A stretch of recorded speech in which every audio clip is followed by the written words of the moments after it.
it is quite difficult for me to identify which are the IIT women. And I think we need to get to know each other. We need to know each other's names, faces, whether it is by meeting like this or meeting on the web. We need to know each other as a community. And I think that is what this is the beginning of. I would like to put out to all of us 3 goals. I know more are going to emerge during the day. I know you all are going to come up with your own ideas. But here are what I would like to offer to start. First, I would like to have us acknowledge that we are a group. We have a unique bond that makes us able to talk to each other and understand each other whenever we meet. We are IITians. And with that bond, we can help each other, leverage each other, teach each other, whether it's globally or in small groups. My own group, IIT Kharagpur Women, we have a little lunch group that meets once a year. It's fabulous. We know each other. Those are small beginnings. We can grow that. Basically, if we are a group, we can have our voices heard amongst ourselves and to the world. Secondly, I would like to put forth a goal of helping each other realize our potential to be leaders. We could not have come into IIT without the strength and capability to be leaders. How do we take that to its fullest potential?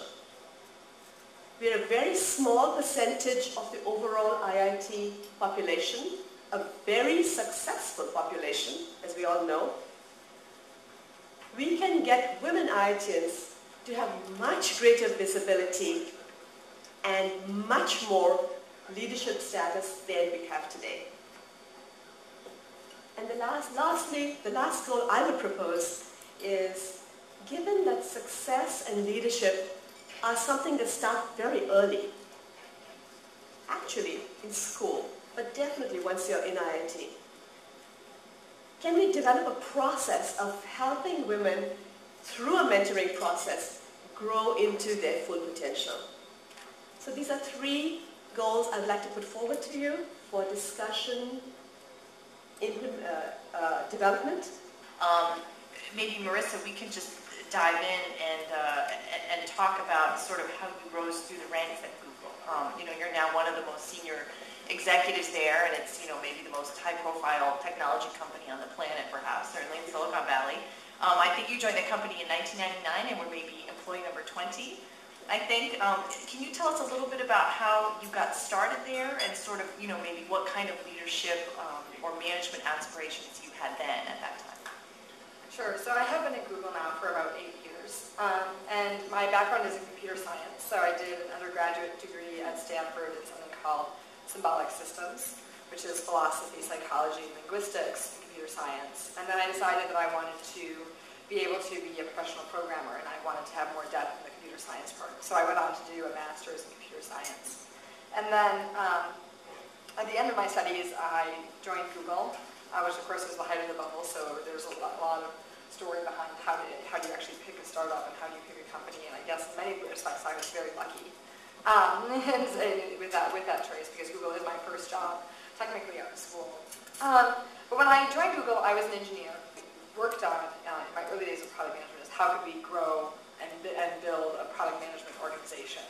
And so we ultimately I founded something called the Associate Product Manager Program, where we brought in people who are coming right out of bachelor's and master's degrees to learn how to be a good product manager in the Google sense, because product management means something different everywhere you go.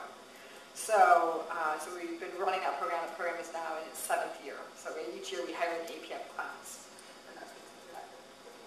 Now, before I get Janice to tell us her story and answer a similar question, Marissa, it sounds as if almost your leadership role just happened sort of organically at Google. The company was so young that you just sort of fell into it. But can you talk at all about maybe some challenges you faced as you kind of took on the responsibilities that you have now, which are very, very great? How you overcame that, or if there was ever a point maybe at which you had a decision to kind of take a more risk-taking or management role versus keep doing what you were doing? Sure, I think there's a couple of different philosophies here. One thing that I tell people when they come to Google is that Google is an atmosphere where there's a lot more work than people. And there's sort of two classic reactions to a scenario where there's a lot more work than people, right? Some people enter that atmosphere and they think, oh my gosh, look at all this stuff that's never going to get done.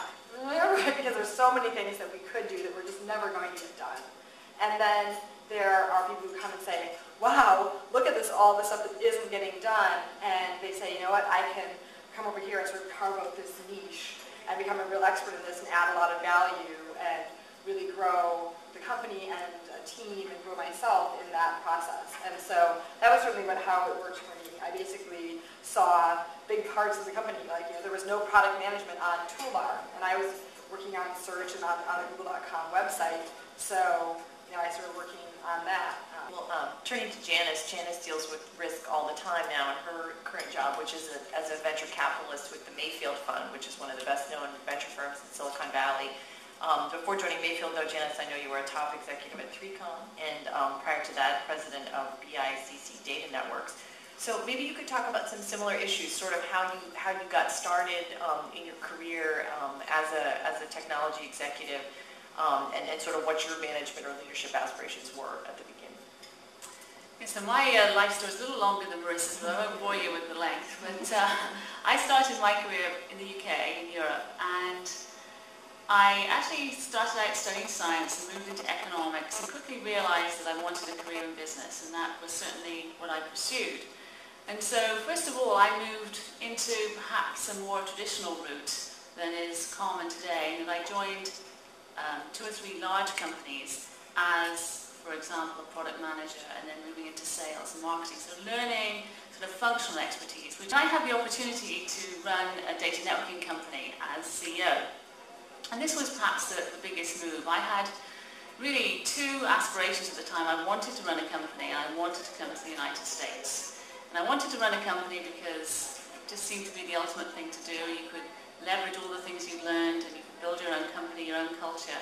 And the United States seemed to be where, it was a land of open opportunity, having worked in Europe. And so the CEO job was an interesting one, and certainly when I look back, I knew nothing compared to what I know today. And if I did that job today, I would do it much better. But I did know the market, and I knew the product, and I knew the opportunity. And in my career, I'd always followed markets. I started off in sort of electronics, moving into higher tech. I'd worked for a computer company called ICL in the UK, and sort of really worked my way through communications. We moved the company to the US. And soon after that, we decided that we needed to expand the company, so we looked at venture capital. So that was my first real foray into venture capital. And we looked at the possibility of merging with other companies in the field. So I used some consultants, and we looked at the opportunities that there were. And the companies that were in networking that needed the complementary products that we had were out here. So I actually came out to this hotel, interestingly enough, some years ago, and met up with Eric Benamou of 3Com, and I met up with the Cisco guys, and at the time the Bay guys. And we ended up selling our company to 3Com, and that's what brought me out here to California. I really worked hard to become a CEO, and I do think that Marissa said a couple of great things. One is that you're probably better than you think you are, so stretch yourself a little bit, because all of you in this room, you're all curious. You're all people who push the limits probably in what you can do, and perhaps you just don't think about it all the time. And I think it's really important sometimes if you get the opportunities to take it.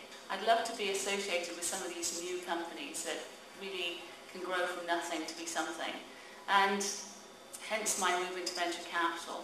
And that is an interesting move because it's a very, again, you come to the Valley and you think you're smart, then you realize everybody's smart here, And venture capitalists, by their very nature, are quite smart. They have no attention span. They're very curious and very interested.